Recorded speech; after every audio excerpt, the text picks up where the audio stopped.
గుంటూరు జిల్లా మంగళగిరి నియోజకవర్గం తాడిగొండ మండలం పొన్నేకల్ వద్ద ఇతర రాష్ట్రాల మద్యాన్ని ఎస్ఈబి అధికారులు స్వాధీనం చేసుకుని ముగ్గురు నిందితులను అదుపులోకి తీసుకున్నారు. పొన్నేకల్లులో హర్యానా నుంచి మద్యం బాటిల్స్ తీసుకుని వచ్చి ఇక్కడ విక్రయాలు చేస్తున్న ముగ్గురు నిందితులను ఎస్ఈబి సిఐ మారయ్యబాబు ఆధ్వర్యంలో ఎస్ఐ మల్లికార్జునరావు తన సిబ్బందితో కలిసి పక్కా సమాచారంతో రంగంలోకి దిగి అదుపులోకి తీసుకున్నట్లు అడిషనల్ సూపరింటెండెంట్ సుప్రజ తెలిపారు.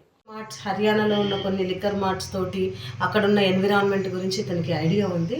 అందులో భాగంగానే ఆర్మీ స్టాఫ్కి పర్ ఇయర్ 90 days లీవ్ ఇస్తారట.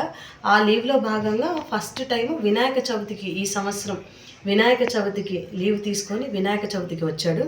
వచ్చిన వెంటనే ఇలా హర్యానా నుండి బాటిల్స్ తీసుకొస్తే బాగుంటుందని చెప్పేసి ఒక 18 బాటిల్స్ తీసుకొని ట్రైన్లోనే తీసుకొని వచ్చాడు. ఫస్ట్ టైం తీసుకొని వచ్చి ఊర్లో అమ్మాడు.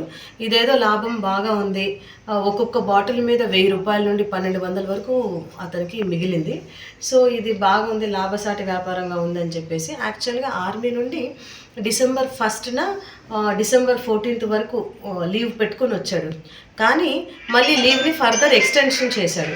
ఎందుకంటే డిసెంబర్ 31న మనకి న్యూ ఇయర్ సెలబ్రేషన్స్ అవన్నీ ఉన్నాయి కాబట్టి ఇలాగ బాటిల్స్ అయితే తెచ్చుకుంటే లాభంగా ఉంటుందన్న ఉద్దేశంతో వీళ్ళ బావమరిది ఉన్నాడు. బావమరిది జస్ట్ ఇంటర్ చదివేసి ఖాళీగా ఇంటి దగ్గర ఉన్నాడు. అమర్ అతని పేరు, వాళ్ళది ప్రకాశము. అతన్ని తీసుకొని ఈ వ్యాపారం చేస్తే బాగుంటుందని వాళ్ళ ఫ్రెండ్